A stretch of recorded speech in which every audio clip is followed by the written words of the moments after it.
yo salgo de Televen y entro una llamada de Eli Bravo. Y yo estoy llorando a moco tendido. Y le cuento a Eli, mira lo que acaba de pasar. O sea, yo no sé qué hacer. Me dicen que no llame a Luis. Y me dice, Erika, tranca el teléfono y llama a Chatén.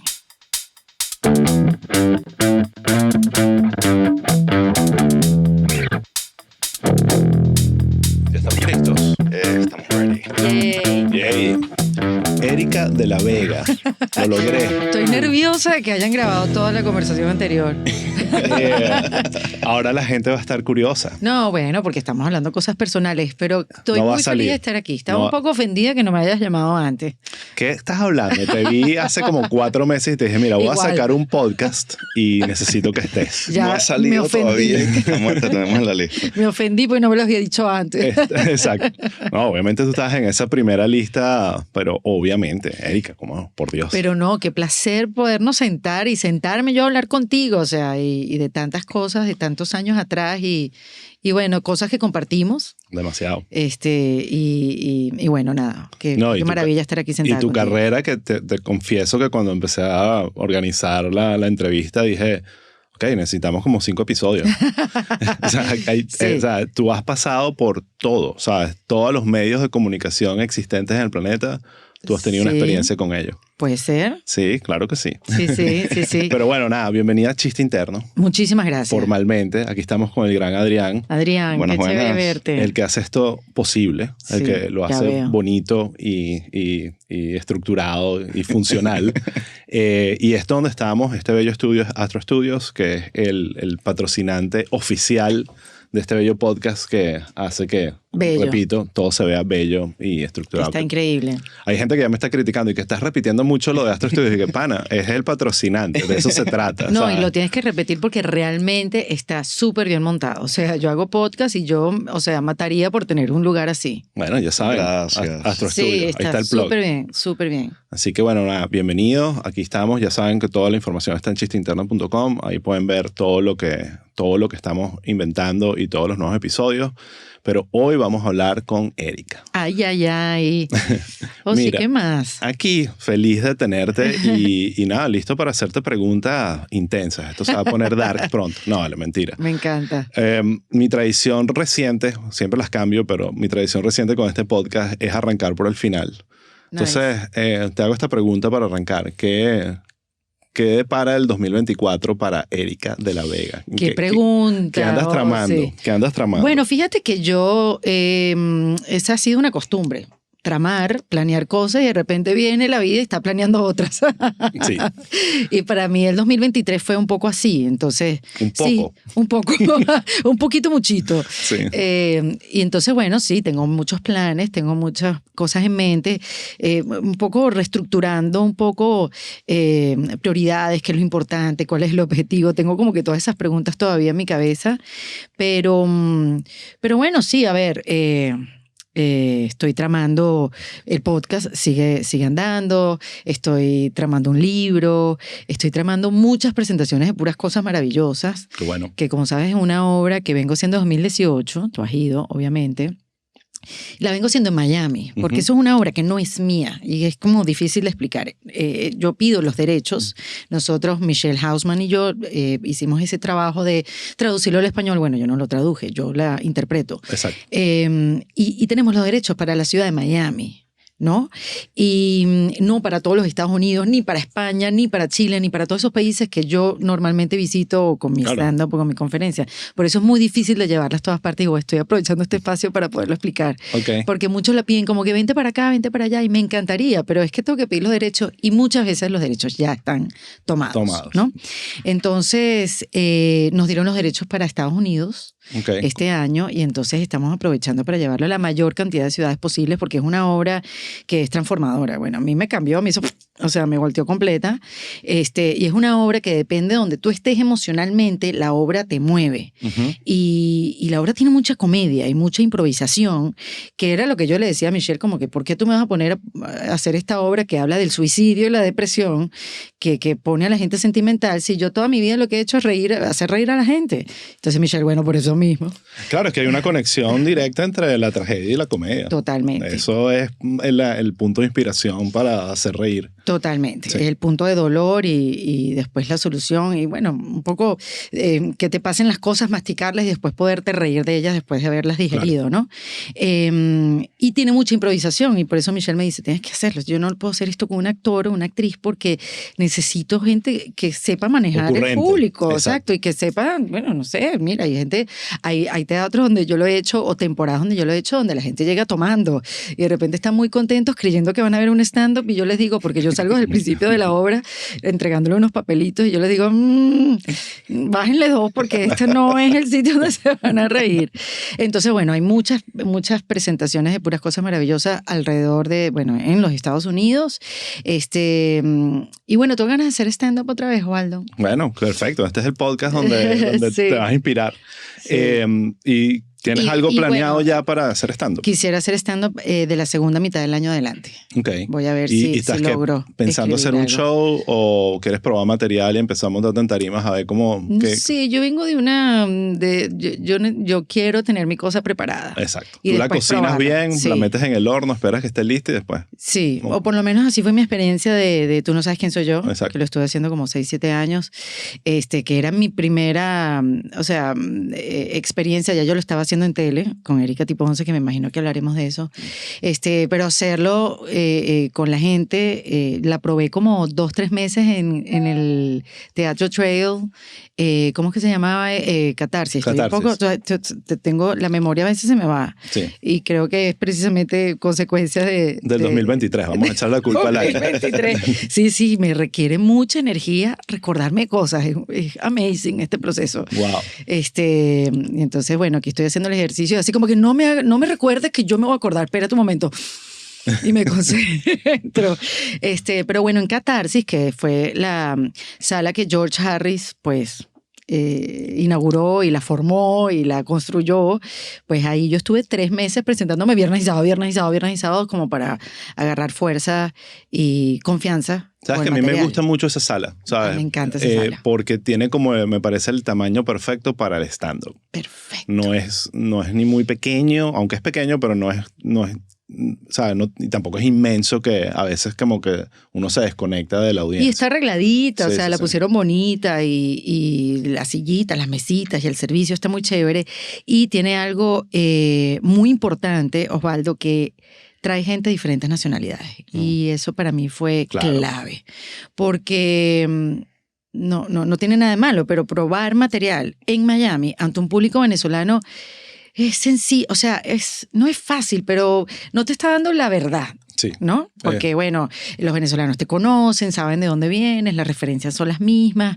Y para mí era muy importante en ese momento hacer un show que lo entendiera el cubano, el dominicano, el puertorriqueño, el dominicano. Y ahí se sientan diferentes nacionalidades. Y sigue siendo así, porque además queda en la calle 8, donde entra el que, bueno, vamos a ver qué hay hoy. Y entonces tú ves ahí que viene cualquier cantidad de nacionalidades y ahí tú dices, bueno, sí puedo probar material. Y eso a mí me ayudó también mucho César Muñoz.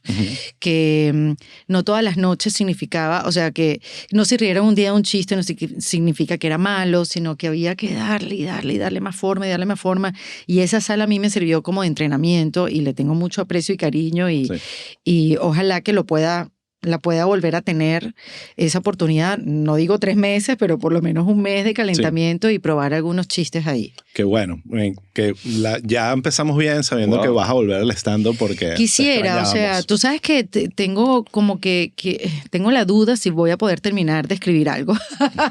Algo en general, puede ser stand-up, libro, algo, porque no sé, de tantas cosas que uno hace ahorita. Claro. El teléfono también creo que no nos ayuda mucho con tanto estímulo, como se me ha hecho difícil como que terminar de escribir Los días algo. Pasan rápido, ¿no? Sí, entonces tengo un libro tratando de terminarlos hace 3 años y nada que lo termino, pido ayuda, le digo a una, ayúdame a escribir, de ponerlo.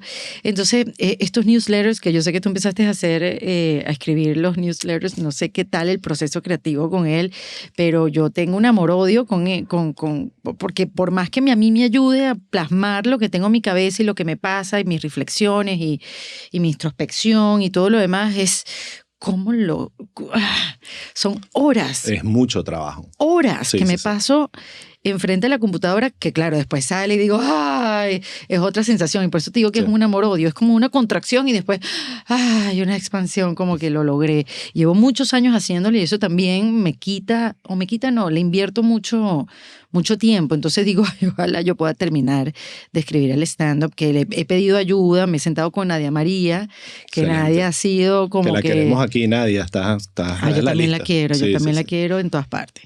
Que Nadia ha sido maravillosa porque Nadia la conozco desde Erika Tipo 11 y verla ahorita es otra Nadia. Claro. Es increíble cómo se ha desarrollado, cómo ha crecido, cómo se ha puesto maluca con el humor. ¡Wow! Ella siempre fue muy buena.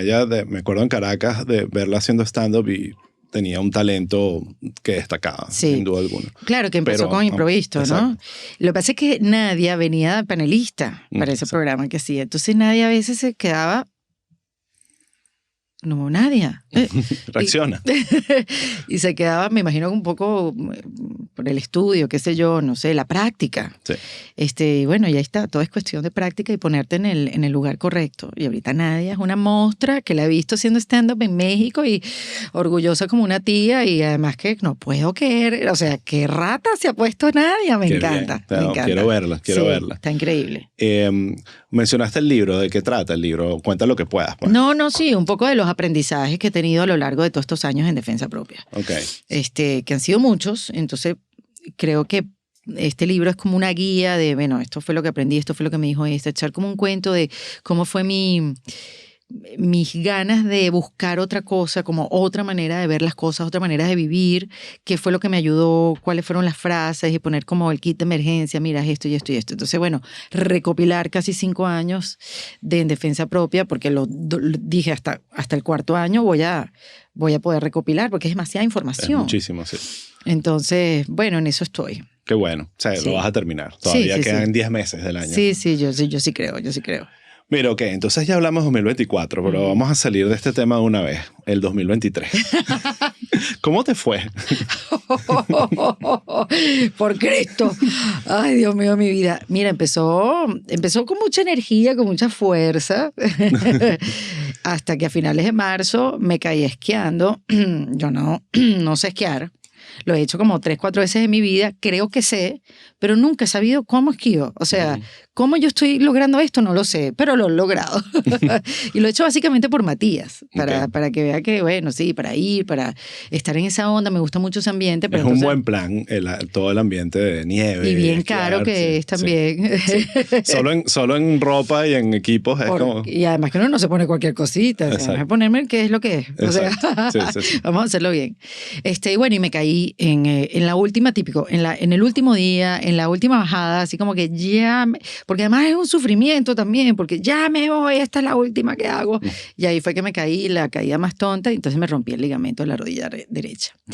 Y bueno, eso fue larga esa historia, porque no me operé ahí mismo, porque tenía compromisos, tenía una gira por Latinoamérica para hacer esta conferencia que estoy haciendo que se llama Cambio y Fuera, un poco también contando un poco cómo ha sido mi experiencia, porque realmente no es que quiero enseñarle algo a alguien específicamente, pero bueno, si mi experiencia sirve de algo y contado en tono de humor, bueno, esa fue la gira que hice en junio, entonces bueno, no me puedo operar porque estaba grabando un programa en Entertainment Television, entonces iba como que en pantuflas hasta el sofá, en el sofá me sentaba, me ponían el tacón y la rodilla así. Sí, qué mal plan. Sí. Qué mal plan. Pero bueno, siempre, gracias a Dios ahora con una manera de ver la vida diferente como la venía viviendo, como que bueno, ¿qué me tiene que decir esto? ¿Qué tengo que aprender? Esto es una pausa. ¿Por qué me estarán mandando a sentar aquí en mi casa? Y entonces, bueno, tratar de averiguar un poco que sí, y estuvo bien, o sea, sí hubo mucha reflexión, pero me vine a operar en julio, muchos meses después. Y la operación sí es, Dios mío, de mi vida. O sea, de verdad, agarra palco. Porque sí es dolorosa, o sea, es fastidiosa. Claro. Y depende mucho de la gente. También eso es un ejercicio de humildad fascinante. De poner el ego bajo control y necesito ayuda y pásame esto y no me puedo parar y pásame la muleta. Es una cosa ahí de vulnerabilidad, mucha enseñanza. Y después que yo estoy en todo esto médico, le digo a a mi doctora, a la primaria, sabes que aquí tú tienes un primario. Sí. Y si no lo tienes, hay que buscarlo. Es una ladilla. Chamo, sí, qué desgracia. Ay, qué desgracia no, qué maravilla. Porque... Sí, se puede, pero si uno quisiera su versión de doctor venezolano que uno llama y, ya está, y te quiere. O sea, sí. Entonces le digo a la doctora, mira, mándame a hacer una resonancia en la cabeza porque a mi mamá se le explotó un aneurisma hace 4 años y dicen que eso es hereditario. Y necesito hacerme este examen porque, bueno, quiero descartar que yo tenga un aneurisma y que me la tenga que arreglar, qué sé yo, esperando que bueno, fuera negativo. Entonces, bueno, sí. Y después tuve 3 meses con esa orden por ahí, por allá, cuando me hago... Y dije, bueno, ya que no puedo estar viajando como antes, ni moverme como antes, entonces déjame chequearme la cabeza. Y cuando fui a hacerme la primera resonancia, como 3 semanas después, me llama la doctora, como que, chica, yo no había visto tu resultado. Y yo, bueno, yo pensé que todo estaba bien, que no me habías llamado. No, mira, es que hay como una mancha y no se sabe qué es. Yo, ¿qué? Una esas mancha. llamaditas. Ese fue el cubano que me hizo la resonancia, porque me dijo, si no te mueves, salimos en 10 minutos. Y yo le dije, no, pero si yo no estoy apurada. Yo no estoy apurada, o sea, vete, yo no soy claustrofóbica. Y entonces yo dije, ese fue el cubano que estaba apurado, yo era la última del día y por eso no se ve, ok, yo voy a hacerme otra vez otro examen. Y así me hice otro examen, como que mira, Erika, próximo resultado, no tienes aneurisma, pero tienes una masa. Yo, ¿qué es una masa? ¿Qué es una masa? Primero que nada, ¿qué es una masa en la cabeza? Exacto. Porque no entiendo qué es esto. Sí, sí. Y además esta noticia de eso, la recibí en un avión. ¿Esto es cuándo? ¿En qué parte? Esto es como en septiembre. Ok. Septiembre, octubre, por ahí. Y entonces como que... Bueno, nada, me voy a tener que hacer otro examen, que es esta masa, pero imagínate, o sea, lidiar esto de, tengo una masa en la cabeza y no sé qué es una masa, pero seguir y continuar con el día a día, ¿no? Sí.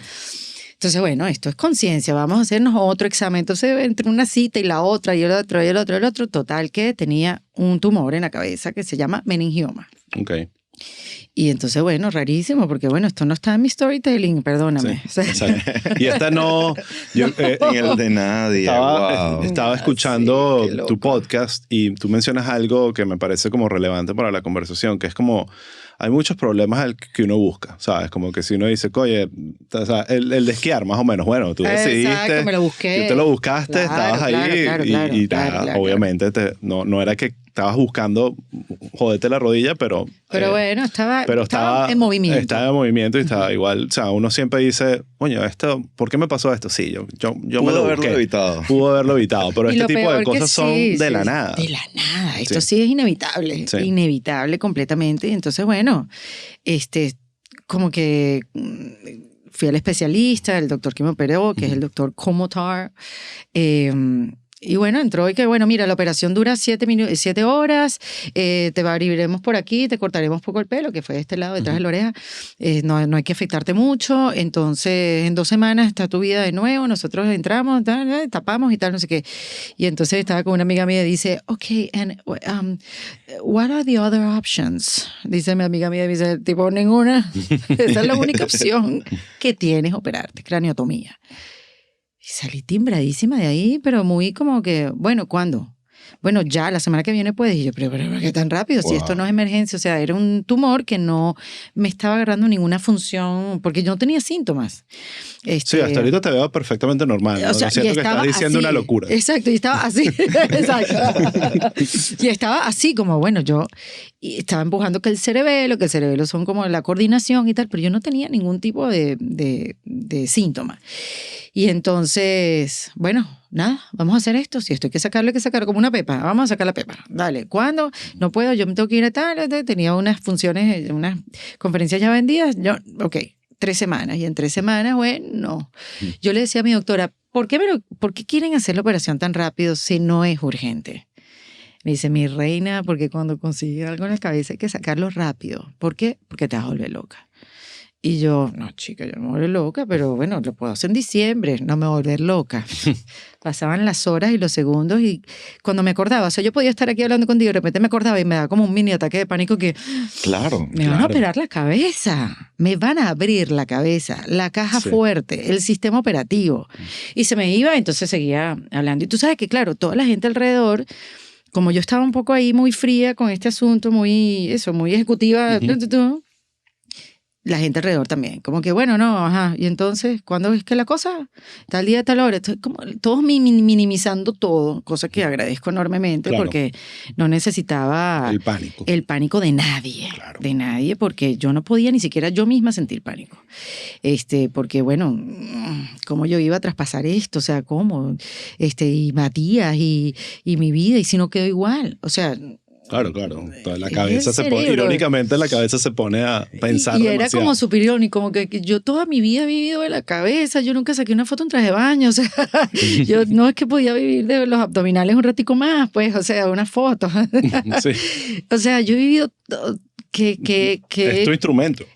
Y el instrumento de todos, o sea, no quiero decir que no, pero digo, en mi carrera como que siempre me he concentrado en demostrar que yo puedo, que soy inteligente, que soy rápida, que soy tal. Y coño, si me quitan eso, o sea, si quedo más lenta o si quedo con una simpleza en mi pensamiento, o sea... era complicado como entender las consecuencias, porque bueno, te dice, mira, tienes 5% que te dé un stroke, un derrame, 5% que te dé tal cosa, y tú, no, a mí no me va a pasar nada de eso, pero puede pasar. Claro, sí, y ahí la cabeza se pone a... Es creativa, súper creativa, pero bueno, de algo me tenía que servir todo lo que yo he aprendido en los últimos años también en defensa propia, todas estas coaches, maestras, médicos, neurocientíficas que yo he entrevistado y algunas las llamé, bueno, mira, ayúdame aquí porque no sé cómo transitar esto. Claro, que eso es algo que mencionas también, que claro, uno habla mucho de la teoría, de todo lo que hay que hacer, pero cuando te toca ponerlo en práctica es donde realmente... viene el reto, ¿no? Pero yo creo que eso para mí fue una prueba mayor, o sea, fue una prueba conmigo misma de, a ver, ¿qué tan amiga eres de ti misma? Porque eso yo lo digo mucho, pues que yo he cambiado en el sentido de cómo yo me hablo a mí misma, cómo me trato, cómo me veo, cómo que no importa lo que digan los demás, sino cómo me valido yo. Tú sabes que no te valida el público, pero eso ha sido todo como un trayecto que yo he hecho desde que llegué a Miami, tú lo sabes. Y entonces eso sí fue la práctica, como que qué tan bien me llevo yo conmigo misma y cómo me voy a poder yo acompañar en esto. Porque era mi primera compañera. Y entonces, bueno, pensamientos positivos, una buena meditación, ejercicios de imaginación guiada con la doctora Marianela Castés de mandarle buena energía a ese tumor, porque aunque los meningiomas son benignos, siempre hay que hacerle después su biopsia. Ya tenía poco tiempo de hacer estos ejercicios como para minimizar el tumor, pero sí para que mi sistema inmunológico estuviera fuerte después de. Entonces, como que me concentré en todo eso, todo lo que había aprendido y en esta nueva Erika amiga, que yo me podía apoyar en ella. O sea, hablo como que dos personas en el mismo sitio, pero sí, puede ser, porque yo siento que yo soy una aquí hablando y otra que está hablando adentro, como que quiero pensar que es una que está conectada con algo superior y sostenerme en ella, sostenerme en sus buenos deseos, en su buena energía, y en esa era la que yo cuidaba. Quería cuidar a esa Erika positiva. Y ahí fue donde me sostuve y me quedé ahí y me agarré. Porque al final, Osvaldo, estás ahí tú sola. Claro. O sea, estaba mi familia conmigo, estaba muy querida y muy apoyada, pero en esa silla de ruedas o en la camilla cuando te van a pasar, o sea, eres tú contigo. ¿Y quién te calma? Señor, dame un calmante. No te dan calmante. Espérate, te van a poner la anestesia. Bueno, pero déjame hablar con el doctor primero. Ya va. Déjame hablar con el doctor, a ver. No, el doctor no va a venir, mi reina. Si el doctor viene es que algo está mal. Exacto. Y tú estás atrasando todas las operaciones que vamos a hacer hoy. Y yo, bueno, entonces el anestesiólogo me agarraba, un tipo bello, además me agarraba y me decía, I got you. Pero bueno, y traspasé la tormenta. Yo la veo como una tormenta. Veo como... Una cosa que me acuerdo cuando hubo un momento que posteaste en redes la noticia, ¿no? Sí, una semana después. Y me quedé impresionado, que creo que te lo escribí, de la cantidad de amor que recibiste. Ay, me voy a poner a llorar. Eso fue lo más impresionante, Osvaldo. O sea, yo no lo podía creer. Sí. No lo podía creer. ¿Cómo no lo vas a creer si tú eres amada? Bueno, pero que cuando uno está ahí, uno está... uno no está pensando en eso. Me impresionó. Sí. Increíble la cantidad de amor de gente cercana y no tan cercana, de gente que no conozco, de sus oraciones, las buenas... Ay, no, me pongo a llorar. Los amo a todos, de verdad. Qué bello. Qué lindo eso. Qué bello. Bueno, te lo mereces, todo ese amor te lo mereces. Qué bello, de verdad que sí. Entonces, bueno, te operan, todo bien, te recuperas, estás perfecta, sigues igual de bella. Pensando un poco más lento. Está bien, pero eso se lo puedes echar la culpa a otras cosas, a la edad, al estrés, a otras cosas. Y bueno, y con muchas preguntas también. Sí.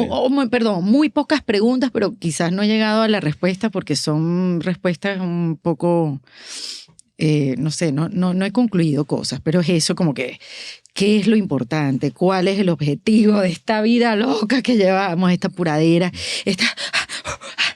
tú sabes, queriendo ser la primera, queriendo ser exitosa, queriendo ser esto? Sí. O sea, ¿cuánto nos queda? Exactamente. ¿No? Sí. ¿Y qué voy a hacer con el tiempo que tengo ahora? Con esta segunda oportunidad, ya va, yo quiero estar más tiempo en arena, espérate un momento, ya va. Sí, respirar. Yo quiero estar un pelo más con Matías. Vivir, exacto. ¿Sí? Sí. Por eso, la pregunta que te iba a hacer era como que cómo has usado esta experiencia positivamente, como esta, digamos, aunque suena como un poco radical, esta segunda oportunidad que te dio la vida. No es radical, yo lo siento así, porque bueno, estoy aquí, estoy por algo estar aquí, ya va, a mí nadie me va a decir, tú sabes que todo pasa por algo, no, ya yo lo sé.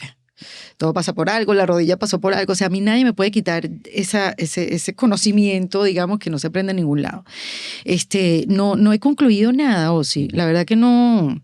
Estoy viviendo el proceso, estoy como tratando de entender y viviendo experiencias como más sentir que pensar. Exacto. ¿No? O sea, bueno. Ya que vamos a darle un paradito ahí a la cabeza, sí, y vamos más a sentir y eso, qué es lo importante, qué tipo de conversaciones quiero tener, con quién me quiero sentar, con quién quiero compartir o qué tiene sentido para mí ya y qué no. Claro. Y no es porque me sienta especial ni nada, sino bueno, cómo de verdad quiero aprovechar este tiempo. Sí, creo que es un proceso que todo el mundo debería pasar. Sí. No necesariamente de esa manera, pero de realmente valorar las cosas que tienes y darle como su justa medida a cada cosa.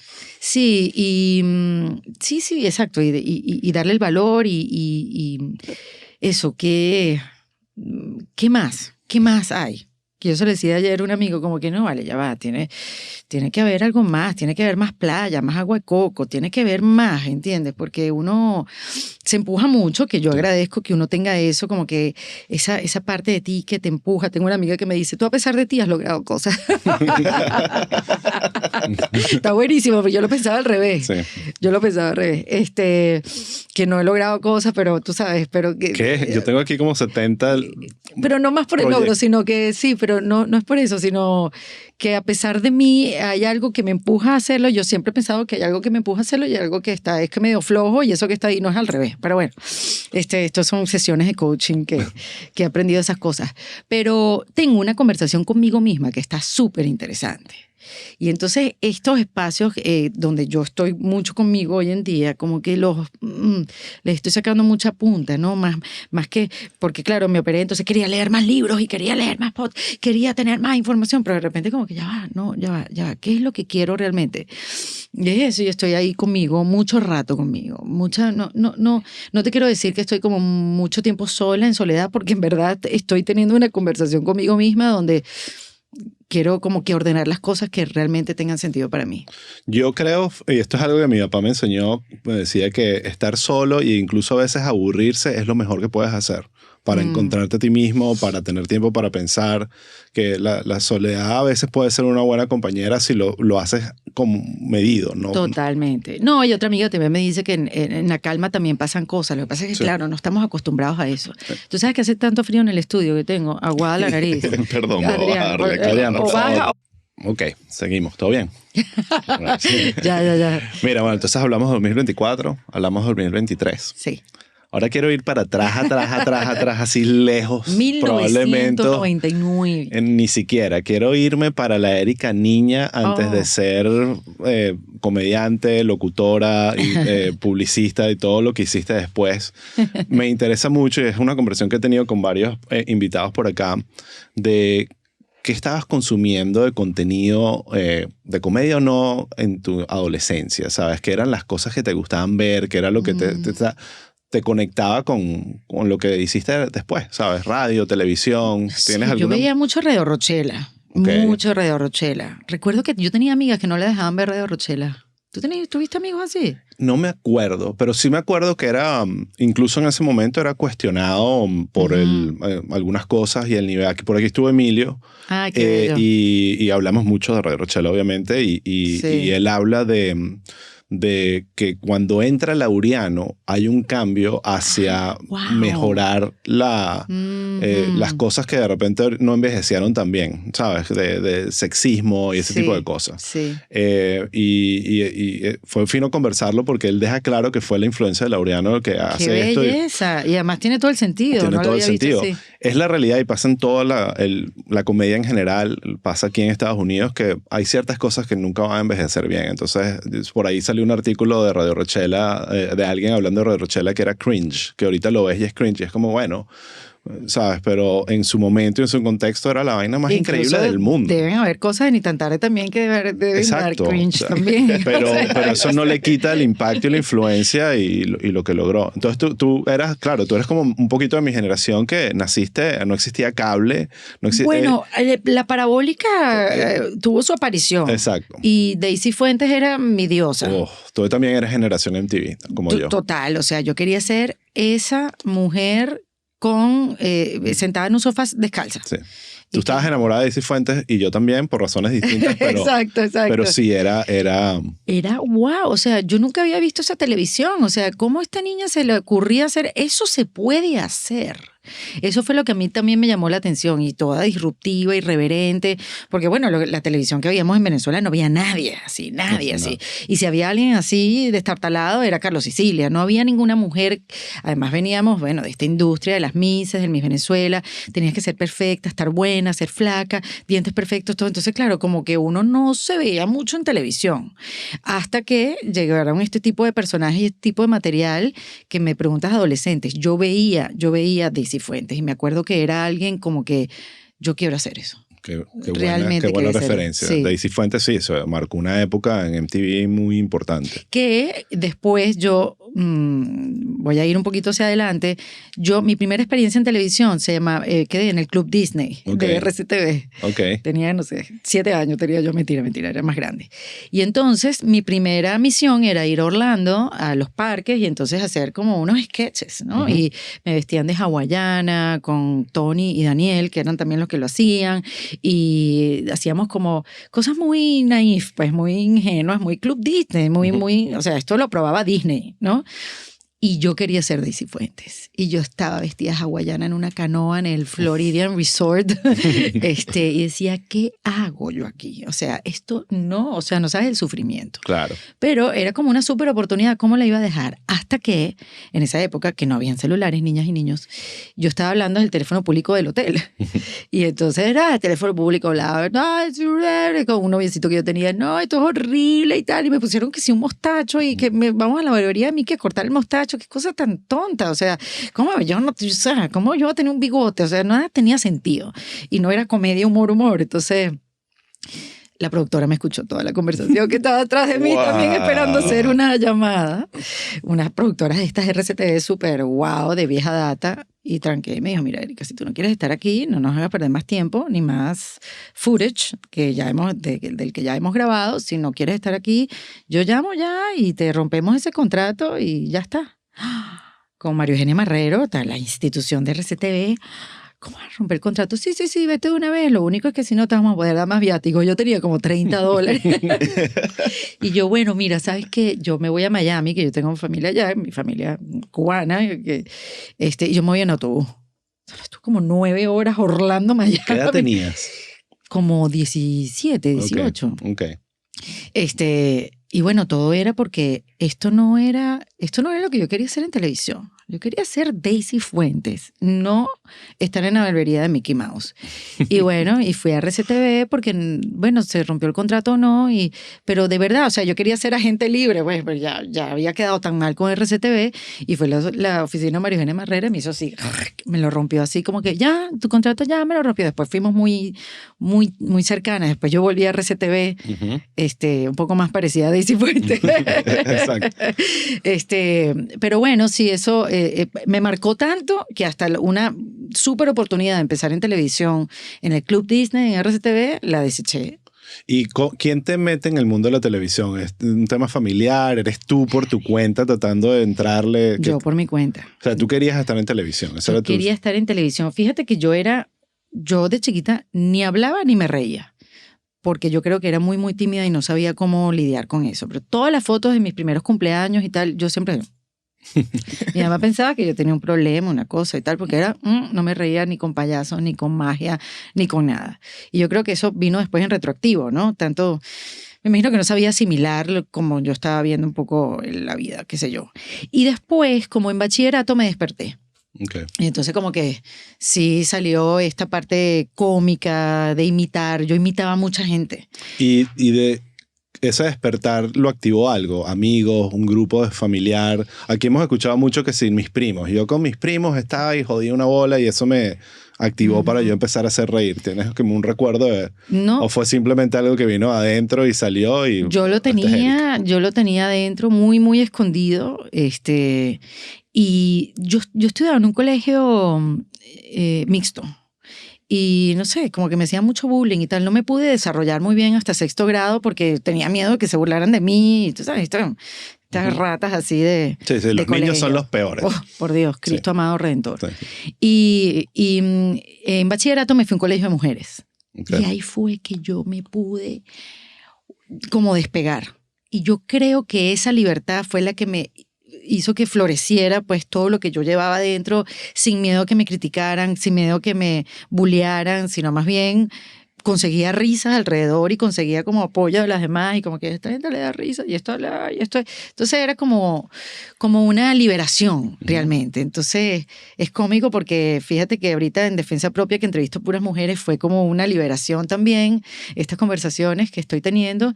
Y ahora, hablando contigo, esto es lo que a mí me encanta de los podcasts, que uno llega como a highlights de su vida, como que wow, esto no lo había visto.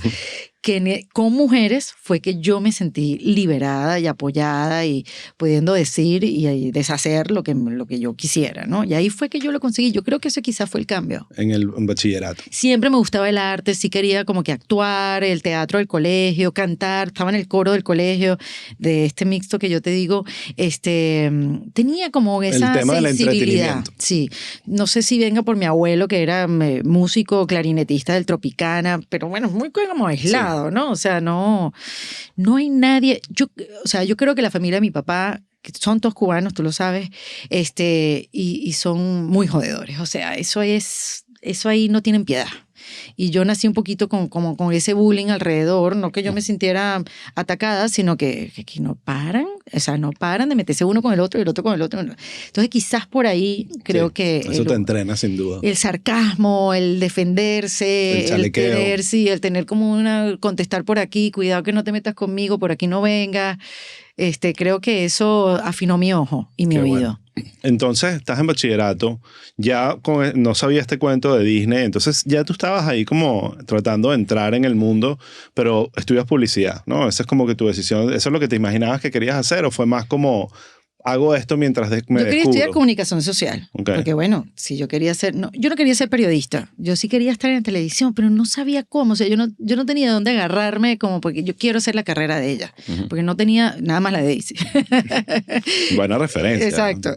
Y quería... Pero no me dio como que el promedio. Tú sabes que ahí la vuelta es hacer educación 1 año, después cambiarte. Y a mí me parecía... ¿Cómo voy a hacer educación 1 año si yo no quiero entrar a un salón de clase ni darle clase a nadie? No, yo me voy por lo técnico y por lo práctico y me fui a estudiar publicidad en las nuevas profesiones y digo, bueno, de repente aquí sí puedo desarrollar la carrera influenciado por, tuve la influencia de un tío que todavía vive, por supuesto, Darío de la Vega, que es un publicista machetérico de estos maravillosos, que de hecho mi tío después me contrata también Telcel y en Banco de Venezuela, no es porque bueno, estaba padrina, sino porque bueno, había una carrerita ahí que estaba haciendo, claro. ¿No? Y entonces un poco, a mí me encanta mi tío, súper rumbero, con un montón de amigos, lo conocía a todo el mundo y eso a mí como que me llamaba la atención y la creatividad y tal. Yo voy a estudiar lo que mi tío estudió.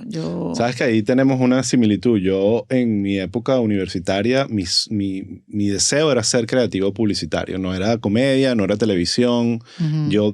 Como que yo me proyectaba siendo un creativo de agencia de esos que ganaba premios en que sí, Cannes, sí, Cannes, claro, Cannes. Ese era mi sueño y eso es lo que estaba. Y de repente, bueno, me cayó Sony Entertainment en el medio de mi vida y me cambió la vida. Total. Pero bueno, de eso podemos hablar más adelante. Sí. Ahora, ¿cómo llegas a la radio? ¿Qué tanto pasó desde que estabas estudiando publicidad? Estaba estudiando publicidad. Okay. Y entonces yo me acuerdo que yo estaba en una agencia de modelos porque estaba estudiando publicidad y entonces todo el mundo es modelo a tu alrededor, no sé por qué. Pero me decían, mira, vente a la agencia de modelos y empiezas a hacer casting y unos comerciales y ganas plata mientras estudias. O sea, y de verdad que es una carrera muy técnica y tenías tiempo como para eso. Entonces me fui con mis amigos a la agencia de Mariela Centeno y ahí empecé a hacer comerciales. Entonces el de Salvavidas, el de Always, el shampoo no sé qué y chévere, ganaba mi plata maravillosa. Sí. O sea, y wow, esto me gusta y yo puedo dar más. Y empecé a decirle a mi agencia, a Mariela, mira, mándame a casting de programas de televisión. Que en esa época había como una movida de producción independiente, que se hacía que si TV show, TV broma, cosas de entretenimiento, estaba como que de boca en boca y había como una movida de mucho casting. RCTV estaba produciendo también muchísimo y entonces, bueno, quedé en Club Disney, pero bueno, no, esa no.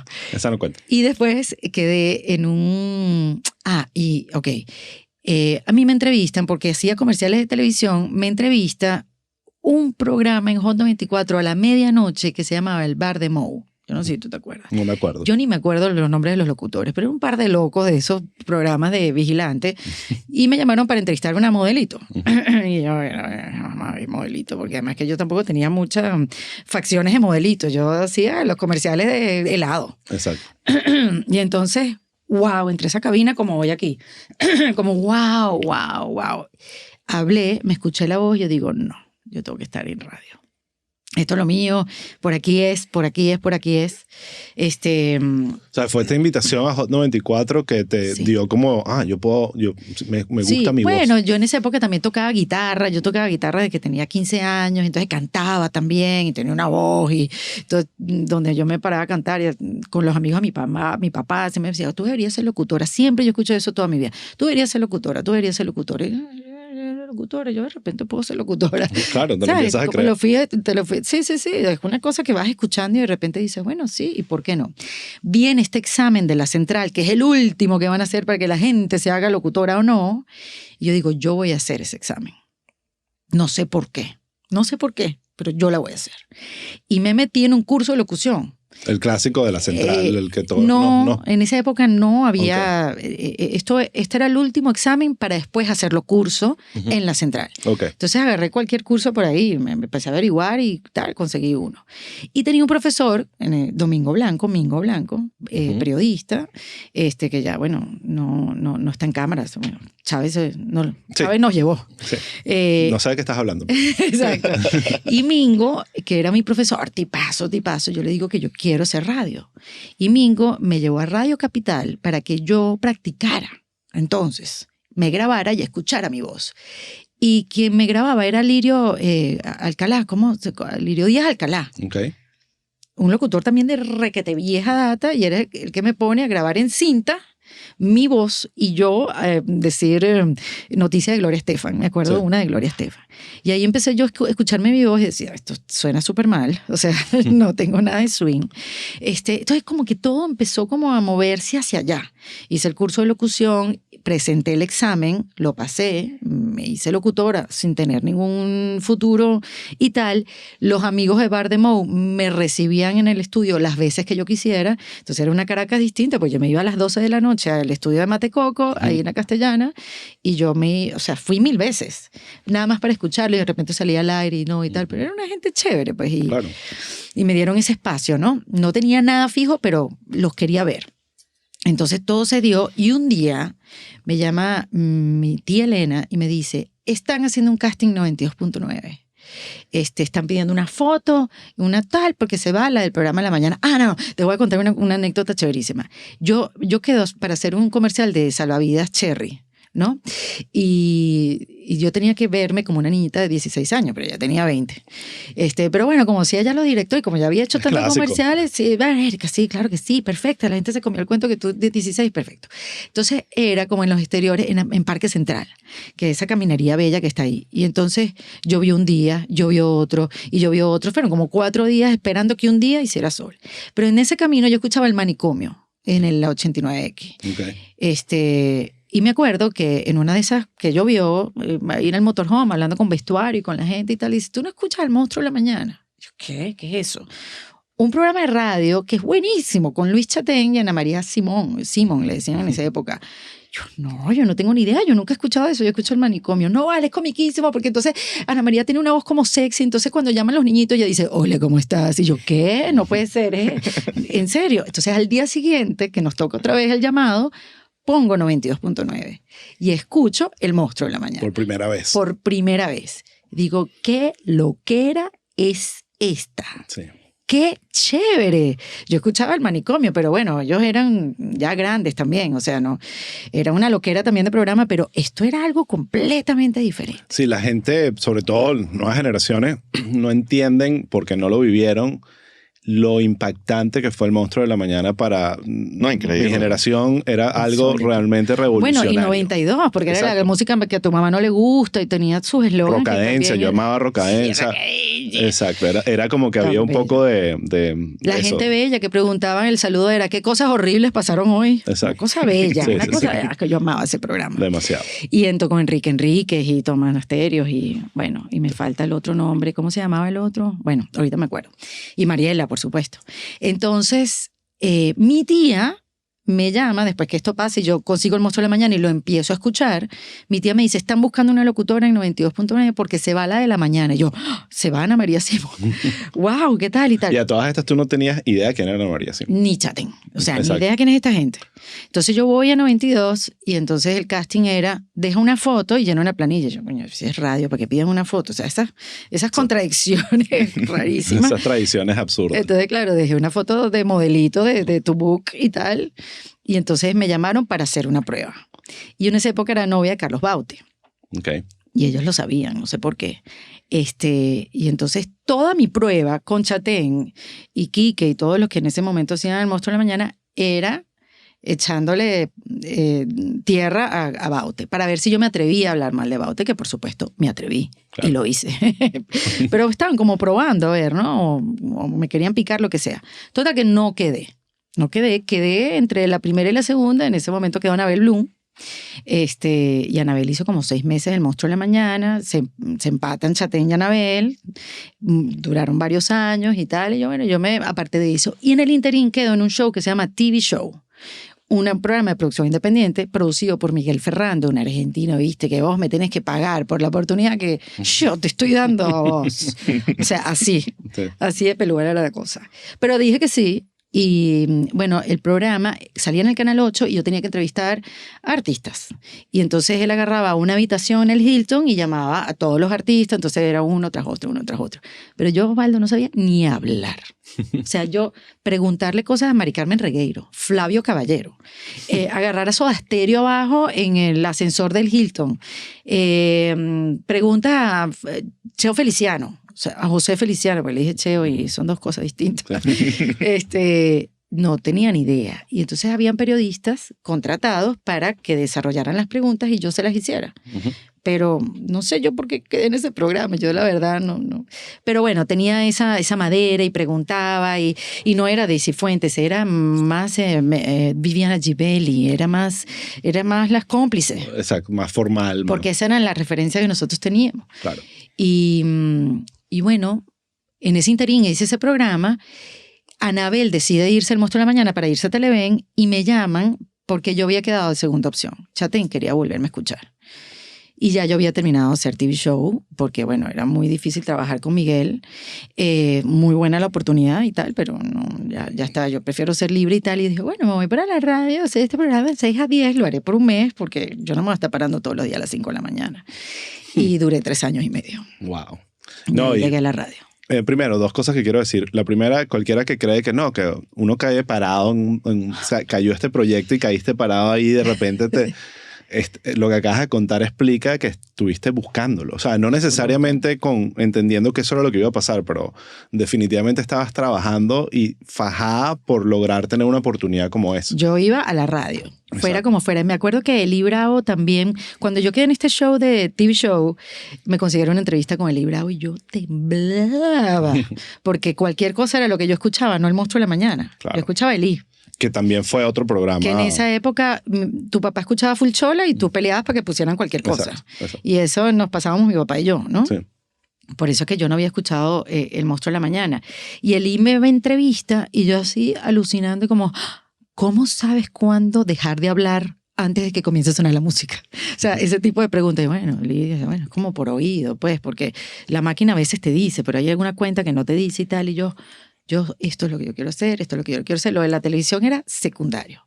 Y bueno, quedé en El Monstruo en la Mañana. Y me costó un montón entrarle a esa dinámica y ese ritmo de Luis, que era un kamikaze, era un sádico de la radio. Un sádico de la radio, sin duda. Yo creo que él aceptaría esa definición. Uf, totalmente. Muerto de risa. Sí. Y yo estaba dormida.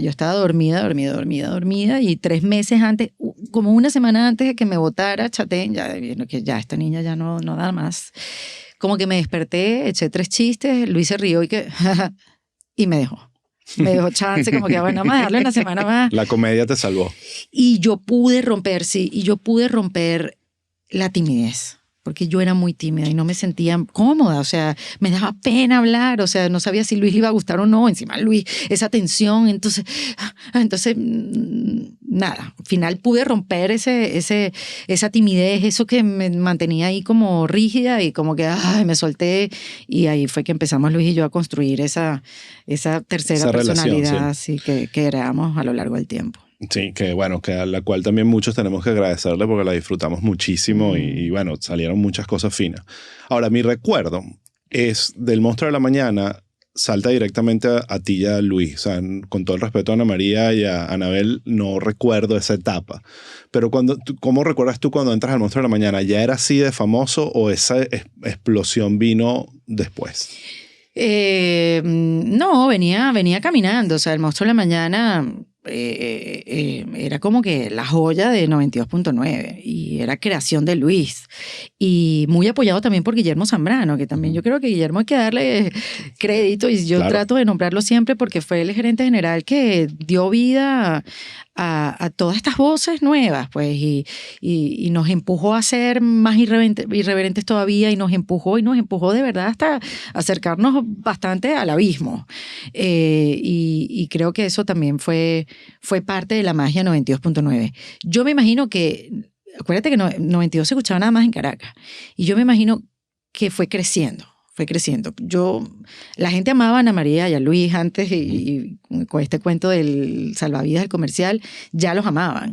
No sé tanto cómo fue con Luis y Anabel, pero sí, yo creo que después fue agarrando otro color porque fue distinto. Yo además creo que también Luis fue también mejorando su método de escritura.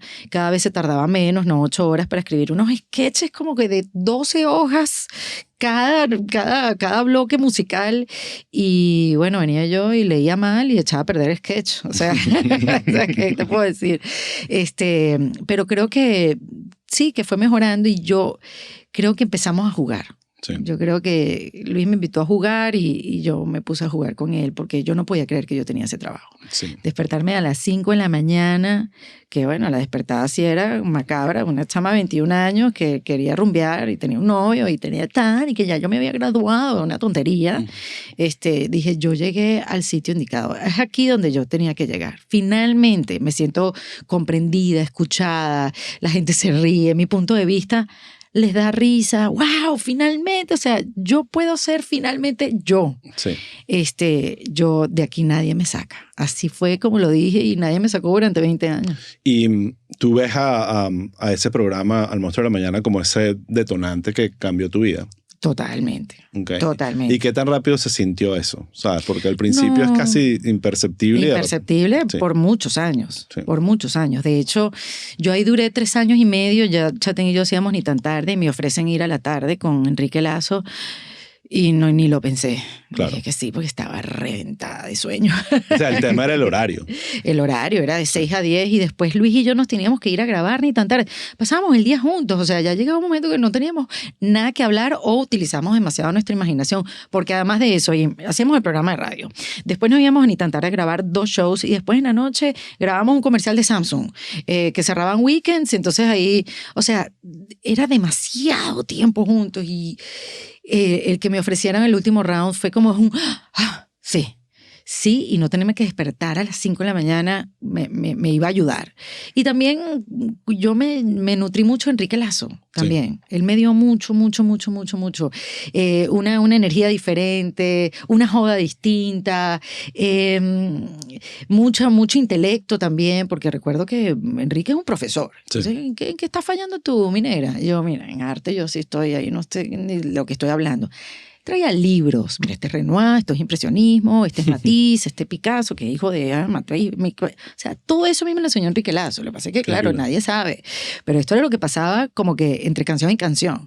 Entonces yo siempre tuve como un complejo de no haber estudiado comunicación social. Okay. Porque tenía como mucho hueco cultural. ¿Sabes? Como que no estudié, no me leí Ética para Amador, ¿entiendes? Yo no sabía que ese libro existía, hasta que ya yo estaba en la radio como 5 años. Ética para Amador, yo no me leí Fernando Sabater, yo no sé qué es eso. ¿Sabes? Y siempre tenía como... yo estuve en la Católica y él fue a la universidad a una clase. Wow. Imagínate tú, o sea, me hubieran muerto.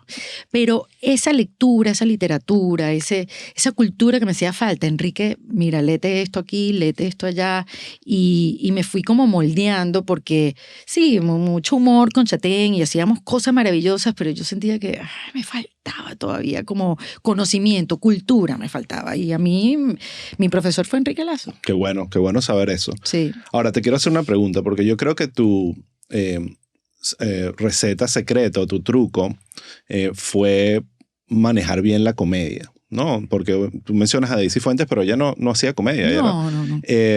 ¿Y en qué momento te das cuenta que era como un recurso que tenías que te funcionaba?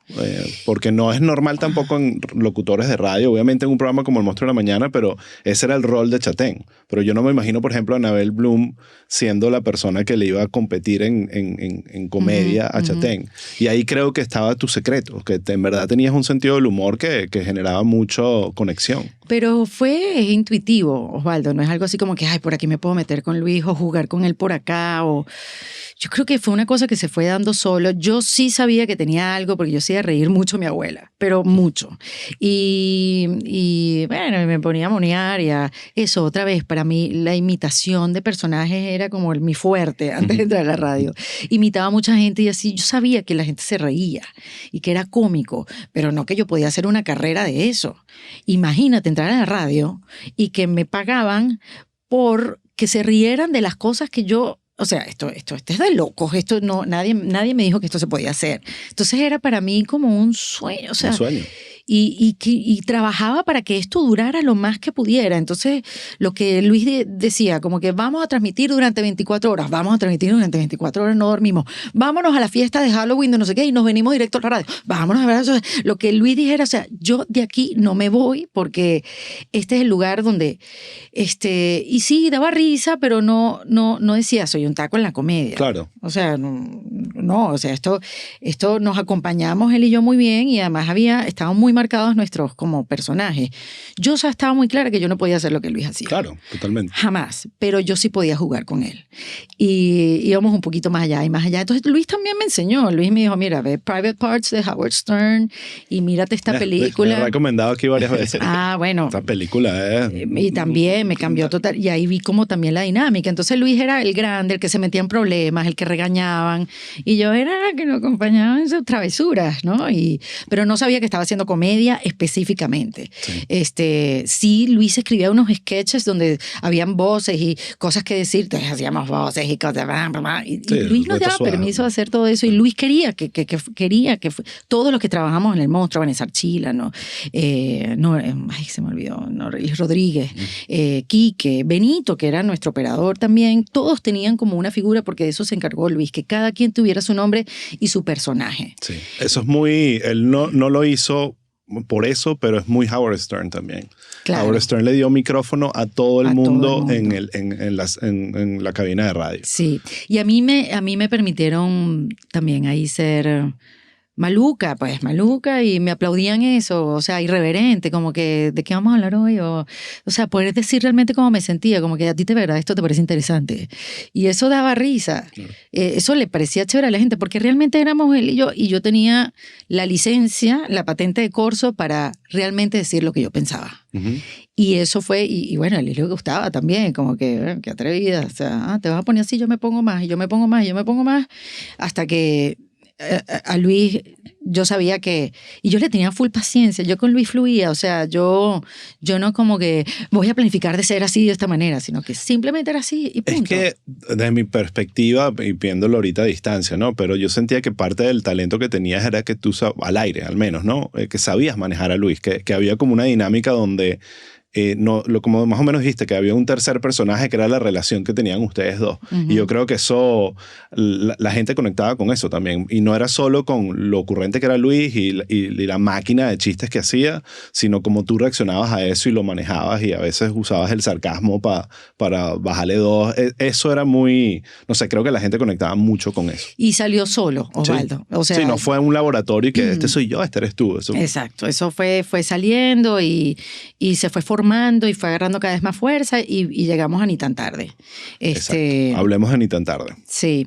Bueno, yo me había ido a hacer Francia 98 con Televen, porque siempre quise seguir haciendo televisión sin dejar la radio, que era lo que me daba vida, lo que me mantenía viva. Claro. Dormida, pero viva. y entonces me contratan para irme a Francia a cubrir el Mundial. Yo, bueno, me fui para Francia, pedí permiso a Chaten, me fui. En esa época me acuerdo que creé mi hotmail.com para mantenerme en contacto con mis amigos. Y me fui, no sé cuánto duró, 2 meses y medio. Y después que llegué de esa experiencia, que fue de loco, porque vivía en un barco, no se crean que es de lujo, pero vivía en un barco donde estaba todo el equipo de producción, y donde me dijeron, mira, esta es tu cámara, este es tu micrófono, y patea a la calle, mira a ver qué agarras, qué piezas haces para Televen. Era para un canal en Colombia, un canal en Paraguay y Televen. Uh-huh. Yo no sé hablar francés. Entonces, bueno, fue interesante. No sabía editar, pero había unas máquinas que eran unos maletines que abrían así, tú metías el cassette y empezabas a editar, y yo al final, no sé, ya al final, yo hacía pieza nada más que saliera mi cara. Pero dice, bueno, déjame promocionarme aquí, si me van a poner a editar, que la gente no se olvide que yo hacía este show, estas cápsulas, digamos. Pero bueno, fue un intensivo. Y cuando llegué, Luis como que tenía esta idea de hacer una especie de Friends. Uh-huh. Para Televen con Daniel Benaim, que era su socio en ese momento, y empezó a buscarle letal, y lo de Friends no caminó y tal, y después dijo, no sé cómo llegamos a que vamos a hacer un show, Eric y yo. Creo que empezamos a hacer como muchas entrevistas juntos. Sí, él echa un poquito el cuento en el episodio, que era como que hubo un momento donde estaban teniendo una entrevista y como que alguien dijo que esto es lo que deberían hacer ustedes en televisión. Claro, porque entonces Luis decía, pero vamos a hacer lo que hacemos en la radio y en televisión. Era como que estaba enfrente de nuestros ojos, pero nunca nos dimos cuenta. Y entonces, bueno, fue que vino Ni tan tarde y bueno, empezamos a experimentar. Otro hito de la televisión venezolana. Locura. Increíble también, que me ayudó a crecer. Qué bello, sí. Fíjate que todos estos proyectos, primero los dejaron ser. Teníamos libertad creativa. O sea, para que vean los elementos que habían. Sí. O sea, que estos son los fertilizantes que tiene que tener la tierra. Teníamos libertad creativa, no teníamos ninguna presión de nada, y nos dejaron ser. Y no había estrés de rating. Que eso es otra, que hay gente que, bueno, el rating es lo que marca, y si a los 2 meses no los trae, chao, que aquí la televisión es así totalmente. Sí. Y aquí en la televisión latina en los Estados Unidos, porque la de Estados Unidos, mira el tiempo que le dieron a Jimmy Fallon, el tiempo que le dieron a Seth Meyers, o sea, de desarrollarse, ¿no? Es otro timing. Y entonces, bueno, nosotros teníamos las 11:30 en Televen, no teníamos guiones, nunca sabíamos cómo íbamos a comenzar el show, porque nos sosteníamos en nuestra dinámica de la radio. Que Luis, aunque sí tenía que... Hoy no has hablado nada hoy. Sí. Estoy escuchando el cuento, estoy aquí fan mode. Sí, está. Me está diciendo Hante que hoy es uno de esos episodios que soy fan. Ay, qué bello. Ay, te quiero. Qué lindo. Entonces, en la radio comenzamos el primer bloque, siempre como que ¿qué más? ¿Qué es lo que hay?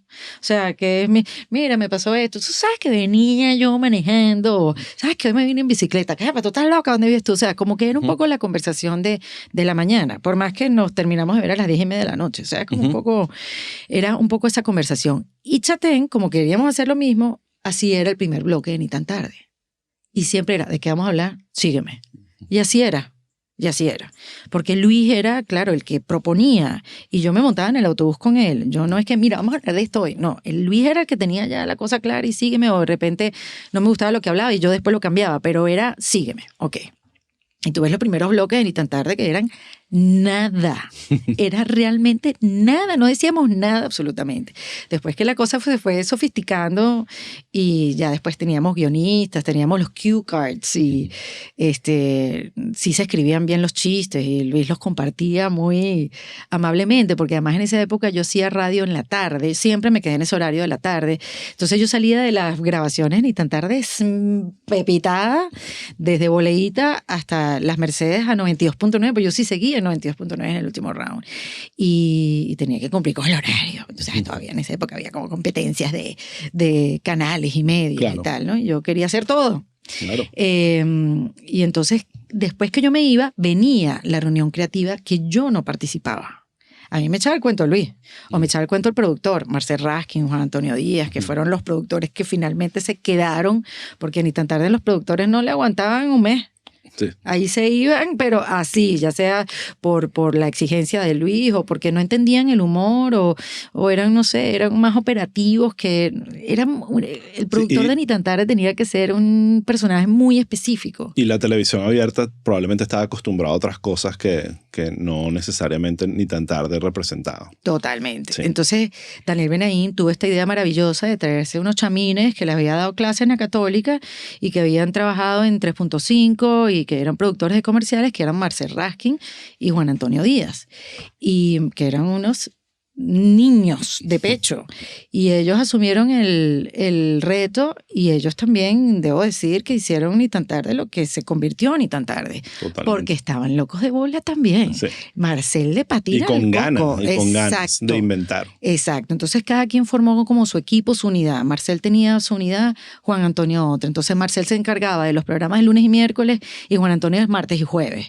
Y entonces trabajaban por unidades.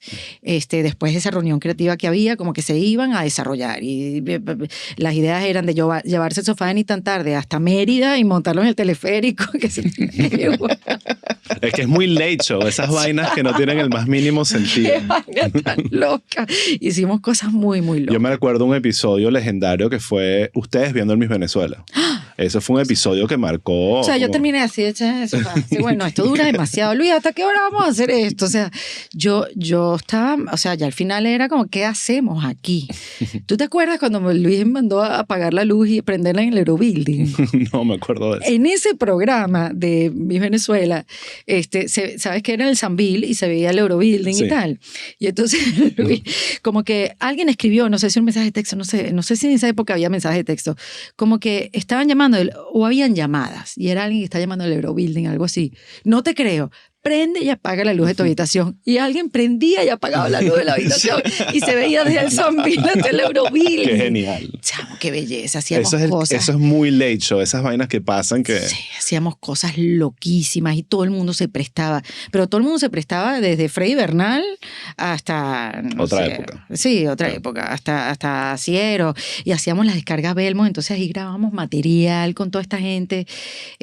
No sé, vino gente como Jaime Bailey, Bertín Osborne, se prestaban para todo, para lo que le dijéramos, sketches que hacíamos con estos actores mexicanos y se prestaban, o sea, Era realmente muy divertido. ¿Por qué termina? ¿Sabes? ¿Qué hace que te finalice Ni tan tarde? Bueno, eso es un mito urbano. Todavía no sabemos. Hay algunas sospechas. No, fíjate que eso fue rarísimo porque Omar Gerardo Camero, dueño de Televen, que lo quiero mucho, lo estimo muchísimo y lo querré por siempre, me llama a su secretaria y me dice, Erika, señor Camero te quiere ver ya en su oficina. Yo me estaba tomando unas fotos en 92.9 en una piscina, donde estábamos todos los locutores y tal, y estábamos todos mojados. Bueno, vamos a salir todos mojados. Yo no tenía cambio de ropa, porque eso lo decidimos ahí. Entonces pero yo estoy en una foto, ya. Y me voy bañada, así, blue jean mojado, y que... Yo, bueno, me voy ahí, estoy llamando al jefe, pues, está bien, no sé. Llego a su oficina. Ajá. Erika, he tomado la decisión. Ni tan tarde sale del aire hoy mismo. Yo, ¿y Luis dónde está? No le puedo decir nada a Luis, yo hablo después con él. Y yo, ¿qué? Pero ¿cómo me están diciendo esto a mí? Exacto. Que yo no soy ni dueña del show, yo soy una empleada. O sea, ¿cómo me dices esto? O sea, no estoy... ¿Pero y por qué? Nosotros acabamos de llegar de Yaracuy, que Tisu y Georgina en esa época estaban súper famosas, y nos fuimos a Yaracuy con ellas a su casa, a ver dónde habían crecido, al colegio, y hacer como un documental con Tisu y Georgina, porque eran chéverísimas y estaban locas también. Entonces Luis inventó yo, qué chévere ir a Yaracuy, vámonos, y nos fuimos Juan, todos, bla, bla, bla, y nos dejó el avión. Dice, bueno, ¿dónde dormimos? Nadie trajo maletas, nada. Vamos a rumbear. Y de aquí nos vamos para el aeropuerto. Bueno, nos fuimos a rumbear. Yo no sé en qué bar. Por ahí hay una foto que cada vez que hablamos de esto hay alguien que dice, yo tengo una foto de esa noche. Y nos fuimos a rumbear y después nos fuimos directo al aeropuerto. Grabamos todo. Juan Antonio, que lo he nombrado mucho hoy, nos compró unos cepillos de dientes en el aeropuerto. A cada uno, Tisu y Georgina. Nos lavamos los dientes en el aeropuerto, y nos devolvimos, ¿no? Imagínate, llegando ese fin de semana, el lunes me estoy tomando las fotos y Omar me dice esta noticia y yo, y Tisu y Georgina, o sea, todo lo que grabamos, lo que grabamos, que tú no tienes idea, lo que grabamos, lo divertido, hicimos el video como ellas que se acostaban en la grama y yo no sé qué, como que, o sea, esto es lo más top que hemos hecho en Ni tan tarde. Bueno, que no le digas a Chatén. No sé por qué te estoy dando el cuento, pero tú me preguntaste la razón. Yo creo que la razón es que Omar no aguantó más presión. Más presión de sus amigos. Eladio, no sé, José Vicente Rangel, que en esa época trabajaba en Televen, de su gente, pues, más seria que nosotros. Sí, porque no era como que no está funcionando. La sensación era que este es el mejor programa que hay en la televisión venezolana. Teníamos 17 clientes, Osvaldo. Por eso. En esa época. Iban, bajaba y subía, pero en el mismo show, Chatén hablaba de Supercable y yo hablaba de DirecTV. Lo único que sucedía era que una cámara me agarraba a mí cuando yo hablaba de DirecTV y una cámara agarraba a Luis cuando hacía Supercable. Yo hacía Burger King y Chatén hacía McDonald's. O sea, cada vez que Chatén lo contrataba a alguien, yo decía, me viene a la competencia. O al revés, me contrataba a alguien a mí, yo sé que Chatén. Perfecto. Una locura, era una locura. Entonces Omar Gerardo, me acuerdo, me decía, a mí no, prefiero perder plata a tener que seguir calándome lo que... Además, yo se los dije, que dejaran de meterse con no sé quién, o no me acuerdo en esa época, que dejaran de... Yo les dije que... Porque en Televen empezaron a editar La Lata. Nosotros la mandábamos de Canal 1, que era la productora que lo...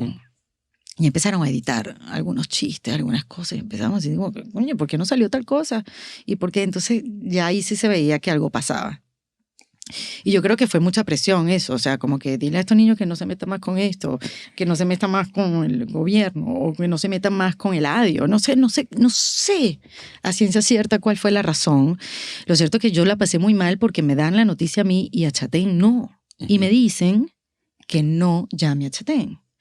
Y me acuerdo que en esa época yo salgo de Televen y entro una llamada de Lee Bravo. Y yo estoy llorando a moco tendido. Y le cuento a Lee, mira lo que acaba de pasar. O sea, yo no sé qué hacer. Me dicen que no llame a Luis. Y me dice, Erika, tranca el teléfono y llama a Chatén. La culpa es de Lee. Qué bueno. Tranca el teléfono y llama ya a Chatén. Y llamo a Luis y le digo, Luis, te necesito que vengas ya a la casa. Agarra tu moto, esto es emergencia, vete ya para la casa. Y entonces Luis se vino y se lo dije yo. No se lo dijo el canal, ni se lo dijo Ariel Benaim, se lo dije yo. Mira lo que me acaban de... O sea, esto y esto. Luis, ¿qué? O sea, no me quiero imaginar la reacción de Luis. No. Fue suave porque fue como un golpe de dolor y de incertidumbre, como, ¿qué es esto? Sí, de incoherencia, porque no es que, mira, los ratings no están dando, o sea, no tienes clientes. Sí, no se veía venir, pues. Sí. Por ningún lado. Y entonces yo pedí una semana en la radio para recuperarme. Y Chatén también. O sea, yo me acuerdo que pasábamos días sentados que sí en bares, él y yo, como tratando de entender qué había pasado porque no teníamos una explicación. De hecho, días después Omar Gerardo nos llama y se sienta con nosotros y nos dice, vamos a hacer que vuelvan ni tan tarde, pero los contrato yo. Y Chatén le dijo que no. Y yo, ¿pero qué? Erika, que no. Erika, porque nos van a censurar. Nos van a censurar y ya. Ya Venezuela estaba cambiando, obviamente. Se va a perder todo. Entonces yo prefiero no amarrarnos a eso. Sí. Y está bien, fue buena movida, era buena plata, pero bueno. No todo es el dinero. No, pero quedó la leyenda. Mira, antes de saltar, aquí quiero hacer una mención importante a que si quieren ver los episodios completos, véanlos en chisteinterno.com. Ahí está, se pueden suscribir al newsletter gratis o hacerse miembros y ahí es que van a poder ver los episodios completos. Y usualmente nosotros dejamos todos los chismes y la paja de la gente y todas las vainas. Yo me sé ese truco. Y recuerda, suscríbete o síguenos para no perderte de todo lo que viene.